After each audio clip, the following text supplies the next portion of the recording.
क्या आपको भी कुछ ऐसी परेशानी है? क्या आप भी किसी चीज़ को लेकर बार-बार ओवरथिंकिंग करते रहते हो? बार-बार रिपीट करते रहते हो और सोचते रहते हो कि क्या आगे क्या होगा, क्या होगा?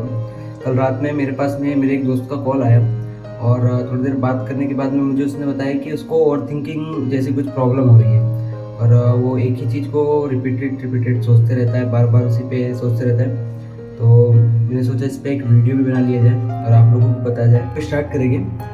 क्या आपके साथ ऐसा होता है कि आप सोने को जाते हो मतलब सो रहे हो और आपको नींद नहीं आ रहा है, आप बार-बार सोच रहे हो कि मुझे नींद आ जाए, मुझे नींद आ जाए, लेकिन आपके दिमाग में किसी चीज़ को लेकर आपके बनाए हुए आगे के प्लान को लेकर या कोई भी ऐसी चीज़ को लेकर आप बार-बार रिपीटेड उसको सोच रहे हो और सोचते-सोचते आप इतना देर कर देते हो 1 घंटा, 2 घंटा, 3 घंटा कब निकल जाता है आपको पता नहीं चलता है और आपको नींद नहीं आती। इसको बोलते हैं ओवरथिंकिंग। मैं आपको 5 रीज़न बताऊँगा ओवरथिंकिंग क्यों होती है और उसके बाद मैं इसका सॉल्यूशन भी बताऊँगा कि इसको कैसे स्टॉप किया जाए। उससे पहले एक छोटी-सी कहानी बताऊँगा। आपको अगर किसी भी चीज़ का रीज़न पता चल जाएगा, तो शायद है आप उस प्रॉब्लम को जल्दी सॉल्व कर दोगे। मैं छोटा-सा एक स्टोरी के फॉर्मेट में आपको शेयर करने की कोशिश करूँगा। जैसे मेरे एक हैंड में पेन हो रहा है और मैं बार-बार इस चीज़ को सोचते रहूँगा यार पेन हो रहा है, पेन हो रहा है, पेन हो रहा है, तो वो उसका सॉल्यूशन नहीं है। अगर मैं डॉक्टर के पास जाऊँगा, उसको बताऊँगा और डॉक्टर को अगर ये पता चल जाएगा कि पेन क्यों हो रहा है, अगर उसको ये पता रहेगा कि पेन क्यों हो रहा है, किस लिए पेन हो रहा है, कहाँ पेन हो रहा है, तो वो जल्दी उसका सॉल्यूशन निकाल पाएगा। ऐसे ही हम ओवरथिंकिंग के लिए सोच रहे हैं कि ओवरथिंकिंग क्यों होती है और इसको कैसे सॉल्व किया जाए। तो हमारे पास मैं इसको 3 इसमें पार्ट में लिया हूँ। मतलब 3 रीज़न है ओवरथिंकिंग के लिए मेरे अभी इसके हिसाब से तो बहुत सारे रीज़न हैं, लेकिन 3 रीज़न मैं आपको बताऊँगा और उसको सॉल्व करने का टेक्निक बताऊँगा। क्या आपने एलियन हैंड सिंड्रोम को सुना है? अगर नहीं सुना होगा तो एक बार जाके गूगल कर लेना। ये इसमें क्या होता है मैं आपको थोड़ा शॉर्ट में बताने की कोशिश करूँगा। एलियन हैंड सिंड्रोम में ये होता है कि आपका एक हैंड हो रहा है या आपका मतलब पैर, लेग ऐसा कुछ भी ऑटोमेशन पे आ जाता है, ऑटोमेटिकली मूवमेंट करता है। जैसे आपका हाथ खुद से काम करना स्टार्ट कर देता है, आप उसको चाहो या नहीं चाहो, वो खुद से मूवमेंट करना लग जाएगा।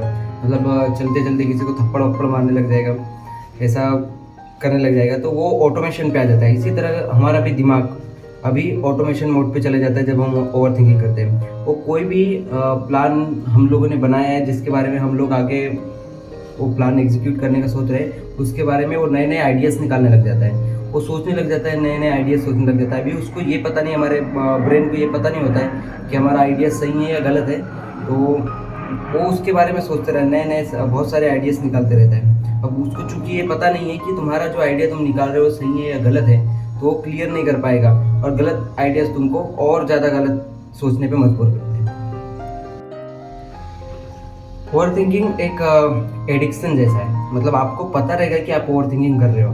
मुझे पता है कि मुझे सोना है, कल सुबह उठना है, ऑफ़िस जाना है, जॉब पे जाना है, काम है मेरे बहुत सारे, लेकिन मैं 1-2 घंटा वही सोचते-सोचते रिपीटेड कर रहा हूँ, मैं ऑटोमेशन मोड पे चले गया हूँ और सोच रहा हूँ, बार-बार सोच रहा हूँ, बार-बार। मुझे पता है कि मैं ओवरथिंकिंग कर रहा हूँ, इसका कुछ मतलब नहीं है, इसका कुछ मीनिंग नहीं है, लेकिन फिर भी मैं वो चीज़ कर रहा हूँ।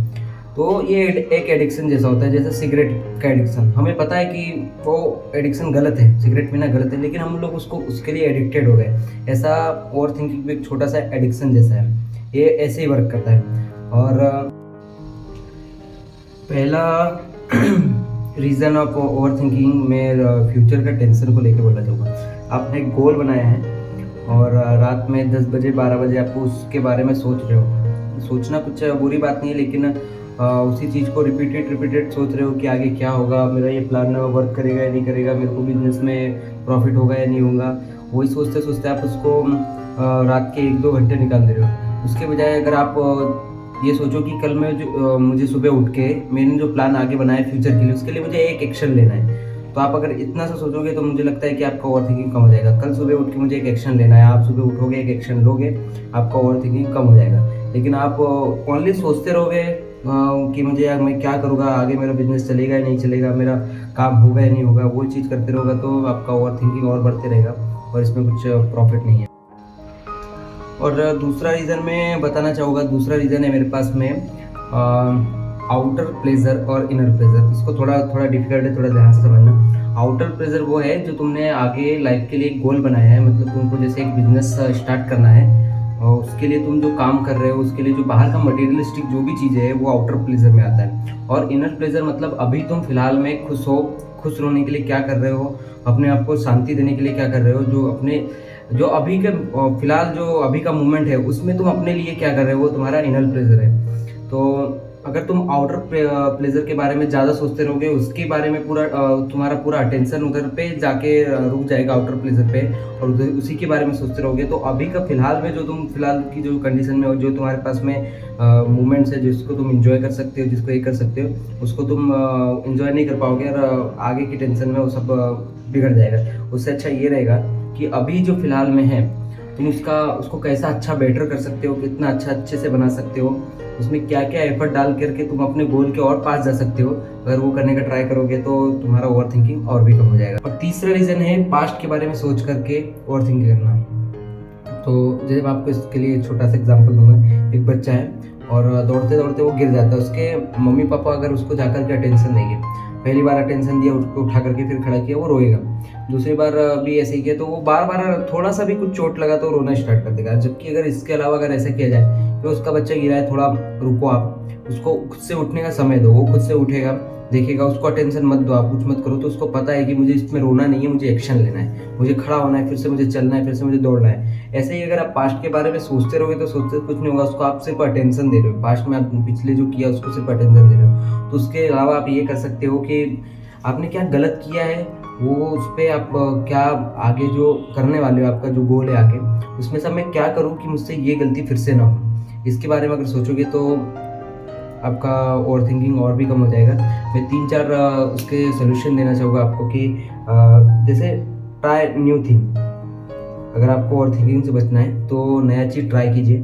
नया जब चीज़ ट्राई करेंगे तो आपका दिमाग बार बार उस ओवर थिंकिंग नहीं करेगा। नया चीज़ ट्राई कीजिए, उस गेम खेलिए, बुक्स पढ़िए और ये सब कीजिए, तो ओवर थिंकिंग आपका रुक जाएगा। दूसरा है आपका, अगर आपको ज़्यादा ओवर थिंकिंग हो रहा है तो आप खुद से उसको बार बार सोचने के अलावा ये है कि आप किसी और से बात कर सकते हो, किसी और से बात करके बता सकते हो उसको। जैसे मेरा एक फ्रेंड था, उसने मुझे बोला कि मुझे ओवर थिंकिंग हो रहा है, उसने मुझे बात किया, मैं उसको थोड़ा समझाने का कोशिश किया, वो मेरी बात को समझा, वो अपनी बात को शेयर किया, तो उसका ओवर थिंकिंग थोड़ा कम हुआ। और तीसरा है कि अगर आपको ओवर थिंकिंग हो रहा है तो आप राइट डाउन कीजिए, इसको लिखिए उसको, जो आपको हो रहा है उसको बार बार सोचने से अच्छा है उसको लिख दीजिए। लिख के अगर आपको जो उसमें नेगेटिव पॉइंट कर रहा है उसको एक बार में पूरा पेज पे लिखिए, उसको फाड़ दीजिए, सारा डस्टबिन में डाल दीजिए। अच्छा सोचिए, पॉजिटिव सोचिए हमेशा। और आपको अगर मेरा वीडियो पसंद आया होगा तो लाइक कीजिएगा। कोई मेरे वीडियो में से कोई भी आपको अगर काम की बात लगी होगी और आपको आगे जाके हेल्प करेगी तो मेरा वीडियो लाइक करिएगा और मुझे सब्सक्राइब कीजिए। Thank you.